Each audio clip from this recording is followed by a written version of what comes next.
Millions of bus passengers have faced another day of disruption as drivers walked out in an ongoing pay dispute for the second time in a month. Members of the Unite Union, working for 18 different bus companies, have taken strike action, arguing that they should be paid the same amount for doing the same job. But at the moment, staff salaries can vary by thousands of pounds, depending on which company they work for. Well, Transport for London has come under strong criticism too for not doing more to solve the problem, as our transport correspondent Tom Edwards now reports. A second bus strike and more disrupted journeys. This was Highbury, not many buses, and resignation. It is annoying, it's disruptive, and affects a lot of people when you do this. I've just realised the bus strike, so I'm not going to have to walk to work now. How late are you going to be? Probably about 15-20 minutes. There are over 6 million bus journeys a day in London.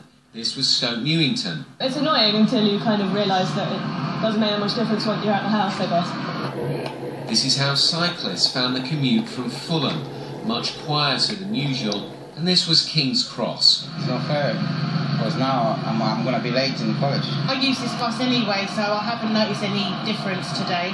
At this stage of rush hour, it does, compared to the last strike, feel like more buses are running. Transport for London says 47% of services are on the road, compared to just a third during the last strike.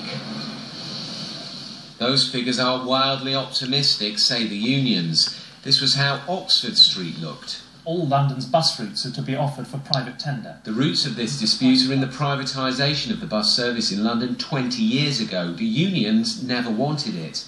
It means that 18 companies have different rates. Pay for drivers can vary between £17,000 and £28,000 a year, and the union wants a single pay structure.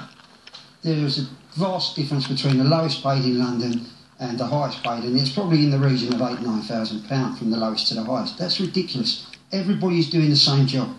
This was Crouch End. The Mayor's administration is becoming more robust with the unions, and the regulator, Transport for London, won't intervene, while the individual bus companies say they have no power to change industry structure. The only way it can be resolved is if the union will sit down with people like me and talk about the issues. And as long as they refuse to talk and keep calling strikes, I can see this going on indefinitely. This dispute is at a stalemate, and 2 more strikes are planned. Tom Edwards, BBC London News.